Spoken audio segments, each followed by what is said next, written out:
నమస్తే. Welcome to Suman TV. ఒక 1 week back ఒక ప్రముఖ వార్తాపత్రికలో వచ్చినటువంటి న్యూస్ ఏంటంటే, ఒక famous orthopaedic surgeon doctor Jain గారు వెల్లడించినటువంటి విషయం ఏంటంటే, 60 సంవత్సరాల తర్వాతే నీ రీప్లేస్‌మెంట్ సర్జరీ చేయించుకోవాలి అని. సో, అసలు ఎందుకు ఆ మాట అన్నారు? దీని వెనుకున్నటువంటి కారణం ఏమిటి? సో, బిఫోర్ చేసుకుంటే ఏమవుతుంది? దీనికి ఆల్టర్‌నేట్ ట్రీట్మెంట్స్ అసలు ఏమున్నాయి? ఈ విషయాలన్నీ కూడా మాట్లాడేందుకు మనతో పాటు ఉన్నారు డాక్టర్ సుధీర్ ధారా గారు from Epione pain management, Jubilee Hills. Hello sir. Hi అండి. సార్, సో అంత పెద్ద డాక్టర్ సార్.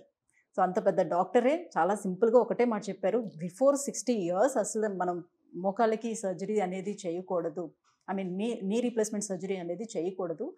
సో 60 ఇయర్స్ తర్వాతే మనం ఆ అరుగుదలను బట్టి సర్జరీ చేయాలి అని అన్నారు.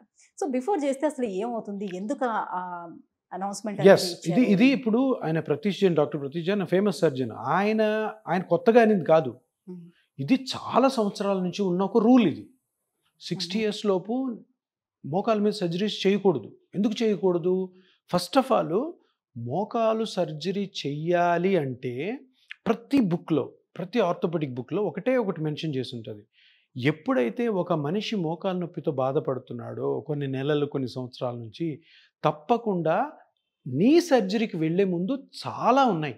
చాలా మెథడ్స్ ఉన్నాయి. ఆ మెథడ్స్ అన్నీ వాడి అవి ఫెయిల్ అయిన తర్వాతే సర్జరీ చేసుకోవాలి. ఎక్కడన్నా మీరు ఏ బుక్‌లో అన్నా చూడండి, ఏ రీసెర్చ్‌లో అన్నా చూడండి. టక్‌మని ఎవరికీ కూడా మోకాలు ఆపరేషన్ చేయాలి. ఎందుకంటే పేషెంట్‌కి ఆ ఆప్షన్స్ అన్నీ చాయిస్‌గా ఇవ్వాలి.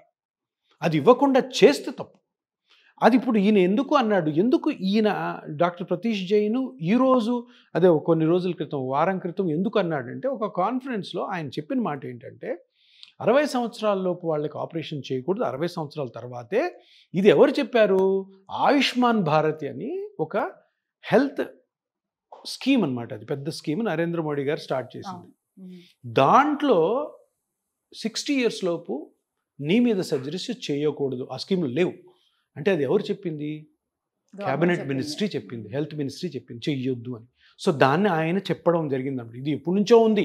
60 ఇయర్స్ లోపు చేయకూడదు. మిగతావి ట్రై చేసి ఒకవేళ కాని పక్షంలో యాంపుల్ అమౌంట్ ఆఫ్ ఛాన్స్ ఇచ్చి వేరే ట్రీట్మెంట్స్ ద్వారా అంటే నాన్ సర్జికల్ ట్రీట్మెంట్స్ చేయమని. సో ఆయుష్మాన్ భారతిలో చెప్పిన తర్వాత అదొక బైబిల్ లాగా అనమాట. అంటే ఆయుష్మాన్ భారతిలో లేదు అంటే జనరల్గా అది చేయకూడదు అని అర్థం. అది ఆయన చెప్పింది. సరే, ఇప్పుడు ఎందుకు చేయకూడదు? నెక్స్ట్ పాయింట్ హ్మ్. మీరు అడిగింది అది. అదే. 60 ఇయర్స్ ముందు ఎందుకు చేయకూడదు సర్జరీ? ఇప్పుడు సర్జరీ అంటే అందరు చాలా మంచి సర్జన్స్ ఉన్నారు. మంచి సర్జరీ అది చాలా బాగుంటుంది. కానీ ఫెయిల్యూర్స్ కూడా ఉంటాయి కదా. Of course. పొరపాటున ఫెయిల్యూర్ అయింది అనుకోండి, మీరు 50 ఏళ్ళ వాళ్ళకి ఎవరికైనా ఆపరేషన్ చేశారు, మంచి ఉద్దేశంతోనే చేశారు, పేషెంట్ కూడా కావాలి అన్ని సమ్మతి, కానీ ఒకవేళ ఫెయిల్ అయింది అనుకో, తర్వాత 50 ఇయర్స్ అంటే ఇంకో 20 ఇయర్స్ ఆయన వర్క్ చేసుకోవాలి, ఉద్యోగం చేసుకోవాలి. కాంప్లికేట్ అయిన నీ జాయింట్ సర్జరీ తర్వాత మనిషి నార్మల్గా ఉండలేడు. అంతే కదా. ఆ ఇన్ఫెక్షన్స్ లోపల అవన్నీ కూడా ఏమన్నా చాలా జరగచ్చు. ఇబ్బంది సో అందుకని ఇది నేను చెప్పేది కాదు, బుక్ పెద్ద రీసెర్చర్స్ చెప్పేది ఏంటంటే చిన్న ఏజ్లో చేయకూడదు. 60 తర్వాత ఎందుకు చేయొచ్చు? 60 తర్వాత అందరు రిటైర్ అయి ఉంటారు. ఇన్ Resting position లో కేస్ ఉంటారు ఎప్పుడైనా కాబట్టి. ఫెయిల్ అయింది అనుకో, సరే ఆయనకి రిటైర్మెంట్ డబ్బులు వస్తుంటాయి, లేదంటే పిల్లలు పెద్దగా ఉంటారు. అది రీజన్. తర్వాత ఇంప్లాంట్కి ఒక ఏజ్ ఉంటుంది. Hmm. ఆ ఏజ్ ఎవరు డిటర్మిన్ చేయలేరు. సంవత్సరాలు పోవచ్చు, 15 సంవత్సరాలు ఉండొచ్చు, 20 సంవత్సరాలు ఉండొచ్చు, 7 సంవత్సరాలు, ఎవరు చెప్పలేరు. గ్యారంటీ ఎవరు ఇవ్వలేరు. ఒకవేళ ఫెయిల్ అయింది అనుకో, అదే 50 ఇయర్స్లో చేసిన వానికి 55కే ఫెయిల్ అయింది అనుకో, నెక్స్ట్ ఏంటి? నెక్స్ట్ ఆప్షన్ ఉండదు. ఇప్పుడు మోకాల మీద ఆపరేషన్ అంటే డెడ్ ఎండ్. అది వెనక్కి తిరిగి చూడలేం మనం. ఒకసారి బాగుందా, ఎన్ని సంవత్సరాలు బాగుంటాయి అన్ని సంవత్సరాలు బాగుంటారు. తర్వాత సంగతి ఏంటి? 60 ఇయర్స్ తర్వాత ఒక 10 ఇయర్స్ తర్వాత ఫెయిల్ అయింది అనుకోండి, పర్వాలేదు, 70 కదా, గెట్ అని అయిపోతుంది. అందుకని వాళ్ళు చెప్పిన రీజన్ అదే అనమాట. 60 ఇయర్స్ తర్వాత అయితే ఎందుకు ఆపరేషన్కి వెళ్ళే ఛాన్స్ ఉంది, 60 ఇయర్స్ లోపల అసలు ఛాన్సే లేదు. ఇంకొకటి ముఖ్యమైన విషయం గమనించాల్సింది ఏంటంటే, ఇప్పుడు ఈ రీజనరేటివ్ థెరపీ, ఈ పిఆర్పి ప్లాస్మా థెరపీ వచ్చిన తర్వాత ఈ 60 ఇయర్స్ కంటే ముందు ఆపరేషన్ చేయకూడదన్న నినాదానికి గట్టి పట్టు వచ్చింది. అంతే కదా. సరే సార్, మీరు 60 ఇయర్స్ ముందు ఆపరేషన్ వద్దంటారు, మరి నా నొప్పి ఎట్లా తగ్గాలంటే ఇగో ప్లాస్మా థెరపీ, పిఆర్పి. మరి కొంతమంది ఇప్పుడు పిఆర్పి చేయించుకున్నా కూడా అది ఎక్కువ కాలం ఏమీ సర్వైవ్ అవ్వటానికి వీలు ఉండదు. సో పిఆర్పి అనేది ఎప్పుడో వచ్చింది, అది జస్ట్ కొద్ది రోజులు ఆ పెయిన్ తగ్గించడానికి, లేకపోతే కొద్ది రోజులు సర్వైవ్ అవ్వడానికి చాలా తక్కువలో ఒకప్పుడు చేసేవారు. ఇప్పుడు పీఆర్పీ థెరపీ చాలా ఎక్కువ ప్రైస్ తీసుకొని చాలా ప్రతి ఒక్కరు కూడా క్లినిక్ స్టార్ట్ చేసేస్తున్నారు. ఇలాంటి విమర్శలు వస్తున్నాయి. దీనికి ఏమంటారు మీరు? ఇలాంటి విమర్శలు ఎక్కువ మంది రాలే, ఒకరో ఇద్దరో. మీరు చూడండి కావాల్సి టీవీల్లోనూ సోషల్ మీడియాలో ఒకరో ఇద్దరే. ఎందుకంటే వాళ్ళకి అభద్రతా భావం, వాళ్ళు తట్టుకోలేనితనము, ఏమైపోతుందో మన ప్రాక్టీస్ అన్న భయం. ఒకరో ఇద్దరు కాదు, మొత్తం కాదు, 1 or 2 మెంబర్స్. సో కానీ ఒక విషయం ఏంటంటే ఆ ఒకరో ఇద్దరో ఎప్పుడు ఈ ట్రీట్మెంట్ చేయలే. ఈ ప్లాస్మా థెరపీ ఇవన్నీ కూడా పీఆర్పీ అన్నది స్టార్ట్ చేసింది ఆర్థోపెడిక్ సర్జన్స్. మరి ఆ ఇద్దరు ఎవరైతే మాట్లాడుతున్నారో, ఆ ముగ్గురు ఆ నలుగురు ఎవరైతే మాట్లాడుతున్నారో వాళ్ళు ఎప్పుడు చేయలే. ఒకవేళ నేననేది ఒకటే, ఒక చిన్న ఛాలెంజ్ ఏంటంటే మీరు చేయండి. మీరు ఒక 100 కేసులు చేయండి, రియల్గా హార్ట్ఫుల్గా చేయండి. చేసి రిజల్ట్ బాగాలేదనుకో అప్పుడు మీరు చెప్పండి. మీరు ఎప్పుడూ చేయకుండా మీరు ఎలా కామెంట్ చేస్తారు? అది నా క్వశ్చన్. మీరు చెయ్యి, రిజల్ట్ రియల్గానే 100 మందిలో ఒక్కరికి కూడా పెయిన్ రిలీఫ్ రాలేదు, అప్పుడు చెప్పు, నేను కూడా ఒప్పుకుంటా. నువ్వు చెయ్యకుండా దీని మీద విషప్రచారం మంచిది కాదు. సో పీఆర్పీ అన్నది ఎప్పుడో 40 సంవత్సరాలకే ప్రూవెన్. దానికి పర్మిషన్స్ ఉన్నాయి. ఎవరు వీళ్ళు మధ్యలో వచ్చి ఒక ఇద్దరు ముగ్గురు మాట్లాడినంత మటుకు ఈ ట్రీట్మెంట్ మీద నమ్మకము పోదు, ఈ ట్రీట్మెంట్ని ప్రజలు కూడా వదలరు. సో అటు వాళ్ళు, నా సిన్సియర్ రిక్వెస్ట్ ఏంటంటే అటువంటి ప్రయత్నాలు వాళ్ళు మానుకుంటే వాళ్ళకి మర్యాద ఉంటుంది. అంటే ఇప్పుడు సర్జరీ చేసిన వాళ్ళలోని ఫెయిల్యూర్ అనేది ఖచ్చితంగా మనం చూడొచ్చు అని చెప్తున్నాము. సో ఇంత పర్సెంటేజ్ వరకు ఫెయిల్యూర్ అయితే ఉండొచ్చు అని. వెరాజ్ పీఆర్పీకి వచ్చేటప్పుడు దీంట్లో ఫెయిల్యూర్ అనేది ఏమి ఉండదా? ఫెయిల్యూర్ ఉంటుంది. ఎందుకు? ఏ ట్రీట్మెంట్లోనే ఫెయిల్యూర్ ఉంటుంది. 100% ఏదన్నా డాక్టర్ 100% నీ నొప్పి నేను తగ్గించేసి జీవితాంతం నేను నొప్పి లేకుండా చెప్పానంటే ఆ డాక్టర్ అబద్ధం ఆడుతున్నాడని. తప్పకుండా ప్రతి ట్రీట్మెంట్ ఫెయిల్యూర్ ఉంటుంది. కానీ పీఆర్పీలో లేనిదేంటి తెలుసా? కాంప్లికేషన్స్. సర్జరీలో కాంప్లికేషన్ ఛాన్స్ ఉంది, అందరిలో వస్తుందని కాదు. పీఆర్పీలో 99.9% కాంప్లికేషన్ ఉంది. మహా అంటే నొప్పి తగ్గకపోవచ్చు అంతే. అది ఆపరేషన్లో కూడా ఉంది. కానీ ఆపరేషన్లో కాంప్లికేషన్ రేట్ ఉంది, సైడ్ ఎఫెక్ట్ రేట్ ఉంది. అదే కానీ మనకి పొరపాటు మనకు వచ్చింది అనుకో, ఎప్పుడు కూడాను 2 మార్గాలు ఉన్నాయి. ఆపరేషన్ ఉంది, ఆపరేషన్ లేని మార్గం. ప్రతి ఆర్థోపెడిక్ రీసెర్చర్స్ చెప్పేది ఏంటి అంటే ఫస్ట్ నాన్ సర్జికల్ ట్రై చేయండి. తగ్గనప్పుడు వెళ్ళండి, మేమే పంపిస్తాము. ఇప్పుడు నా దగ్గరికి వస్తారు బాగా అడ్వాన్స్డ్ మోకాలు అరిగిపోయిన వాళ్ళు వస్తారు, నేను ఫస్ట్ సర్జరీ చెప్తాను. వాళ్ళు ఏమంటారు తెలుసా? సార్ సర్జరీ గురించి మాకు తెలుసు సార్, మీరు మాకు నొప్పి తగ్గించగలరా లేదా, ఒకటే మాట అంటారు. సరే, అంత అరుగుదల స్టేజ్లో వచ్చిన వాళ్ళకు కూడా ఇప్పుడు 60 ఏళ్ల లోపలే ఉన్నారు అనుకుందాం, ఫర్ సపోజ్ ఒక 50 అబోవ్ ఉన్నారు అనుకుందాం. సో ఇప్పుడు మీరు సర్జరీకి వాళ్ళని సజెస్ట్ చేశారని అనుకోండి, ఏంటి వాళ్ళ పరిస్థితి? మరి వాళ్ళ ఇష్టం.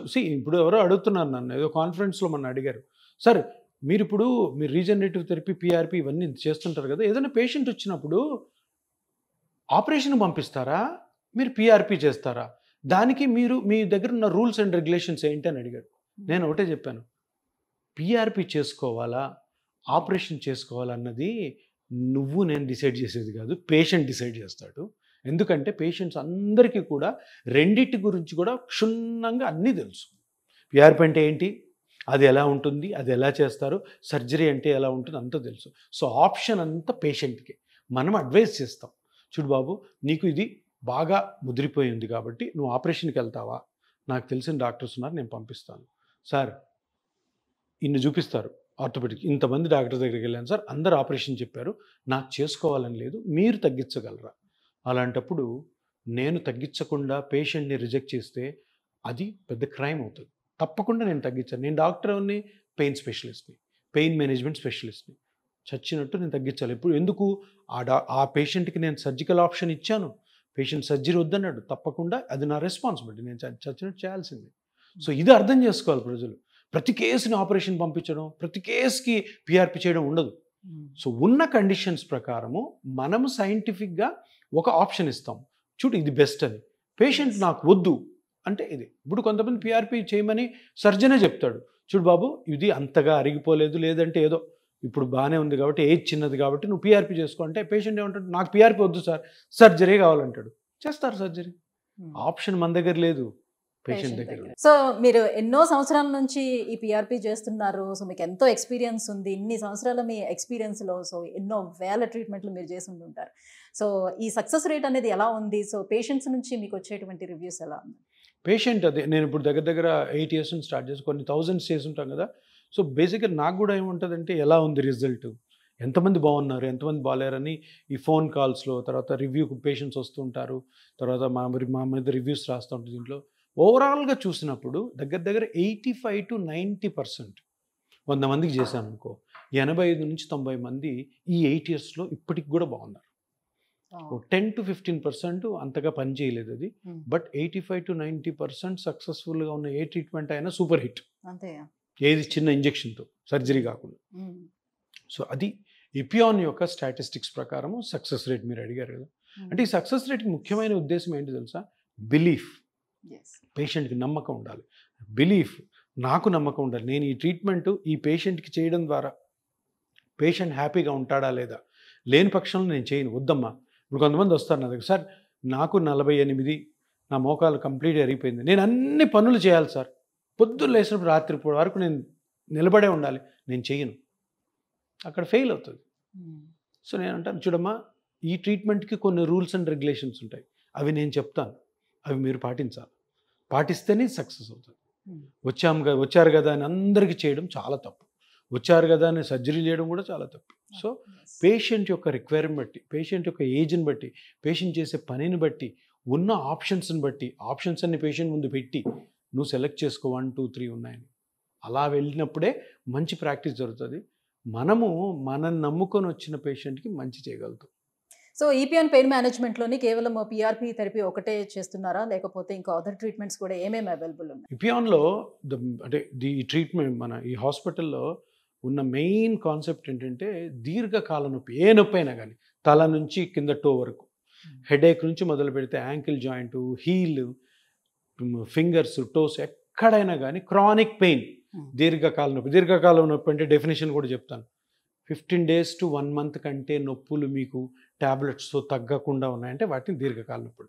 ఇంకొక డెఫినేషన్ అంటే 3 నెలల వరకు ఏదో ట్రయల్ చేసి తర్వాత కూడా మీకు నొప్పి వస్తుందంటే దాన్ని దీర్ఘకాల నొప్పి అంటారు. ఈ దీర్ఘకాల నొప్పుల్లోకి 90% దీర్ఘకాల నొప్పులకి క్యూర్ లేదు, ట్రీట్మెంట్స్ లేవు, దాన్ని మేనేజ్ చేయాలి. సో దానిని ఆ దీర్ఘకాల నొప్పులకి ఇపియాన్ పెయిన్ మేనేజ్మెంట్ సెంటర్లో సర్జరీ లేకుండా ట్రీట్మెంట్ జరుగుతుంది. అది మైగ్రేన్ అవ్వచ్చు, ట్రైజెమినల్ న్యూరాలజీ అవ్వచ్చు, ఫేస్లో ఇంకా ఎక్కడైనా పెయిన్స్ అవ్వచ్చు, నెక్ పెయిన్ అవ్వచ్చు, సర్వైకల్ అవ్వచ్చు, షోల్డర్ అవ్వచ్చు, చెస్ట్ పెయిన్స్ ఉంటాయి, చెస్ట్ పెయిన్ ఇంటర్కాస్టల్ న్యూరాలజీస్ ఉంటాయి, అబ్డామినల్ పెయిన్స్ ఉంటాయి, క్యాన్సర్ పెయిన్ ఉంటుంది, hip joint pain, spine pain, dorsal spine pain, తర్వాత ankle, wrist, tennis elbow, plantar fasciitis, hip arthritis, avian necrosis of hip, ఇంకా ligament injuries, meniscus injuries, ankle injuries, tendo Achilles rupture. నాకు గుర్తుని చెప్తున్నావు, 20-30 ఇక్కడికి వచ్చింది. అంటే పాయింట్ ఏంటంటే ఇక్కడ ఈ పెయిన్ మేనేజ్మెంట్ సెంటర్స్ రాకముందు వీటన్నిటికీ ఆన్సర్ లేవు. ఇన్ని కండిషన్స్లో 2-3 సర్జికల్ ఆప్షన్స్ ఉన్నాయి, సర్జికల్ ఆప్షన్స్ లేవు మిగతా వాటికి. వీటన్నిటికీ ఆన్సర్ ఏంటంటే pain management centre. So pain management సెంటర్లో ఏం చేస్తారు సార్ అంటే, నాన్ సర్జికల్గా ఏ పార్ట్ అయితే డ్యామేజ్ అయిందో దాన్ని మళ్ళీ రీజనరేట్ చేస్తాం. ప్లాంటార్ ఫేషియైటిస్ అన్నాను, అరికాల్లో చిన్న పొర కట్ అయితే నిలబడితే నొప్పి వస్తుంది, అరికాలు నిలబడలేరు, కుంటుతుంటారు, ఎర్లీ మార్నింగ్ లేచినప్పుడు సివియర్ పెయిన్ ఉంటుంది. ఆ పొర కట్ అయింది కదా, దానికి పిఆర్పి చేయడం ద్వారా, ప్లాస్మా థెరపీ చేయడం అది కంప్లీట్ రికవర్ అవుతుంది, దానికి సర్జరీ లేదు.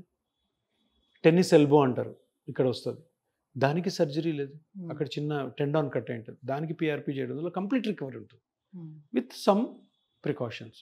అట్లా ఇవన్నీ నేను సర్జరీ లేనివి చెప్తున్నాను.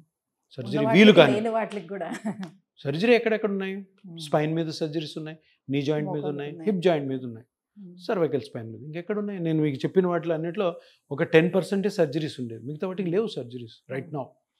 సో అన్నిటికీ ఆన్సర్ ఏంటంటే pain management centre. But correct hospital, correct doctor దగ్గరికి వెళ్తే కరెక్ట్ రెస్పాన్స్ వస్తుంది. ఈ పెయిన్ మేనేజ్మెంట్ ట్రీట్మెంట్స్కి ఇన్సూరెన్స్ అనేది అప్లికేబుల్ అవుతుందా సార్?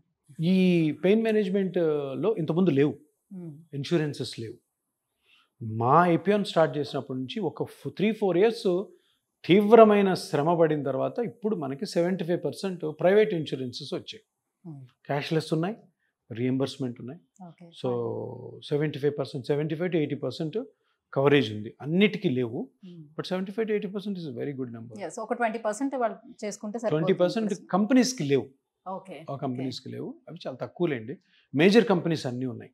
Oh that's fine. అది వచ్చింది ఇప్పుడు. ఎందుకంటే ఆ కంపెనీ వాళ్ళు కూడాను వాళ్ళకి ఎక్స్‌ప్లెయిన్ చేసినప్పుడు ఇంత మంచి ట్రీట్మెంట్ ఉంటే సర్జరీ ఎంతమంది లేకుండా వస్తున్నారు, ఎంతమంది ట్రీట్మెంట్ వాళ్ళందరికీ వాళ్ళేం చెప్తారు ఇప్పుడు ఒక ఒక నీకు స్కీమ్ ఒక ఇన్సూరెన్స్ కంపెనీ మీకు అటాచ్ చేయాలంటే సార్ మాకు పెయిన్ మేనేజ్మెంట్ కూడా ఉంది కాబట్టి తీసుకోండి సార్ అంటే మీకు కూడా ఇంట్రెస్ట్ వస్తుంది. అరే పెయిన్ మేనేజ్మెంట్ ఉంది కదా అని పాలసీ తీసుకుంటారు. సో అందుకని they are also happy, patients are happy, we are also happy. Yes, thank you sir, thank you so much. So 60 years below ఎందుకు మోకాళ్ళకి నీ రీప్లేస్మెంట్ సర్జరీ చేయకూడదు అన్న విషయాలు ఇంత క్లియర్గా తెలియజేసినందుకు థ్యాంక్ యూ సో మచ్.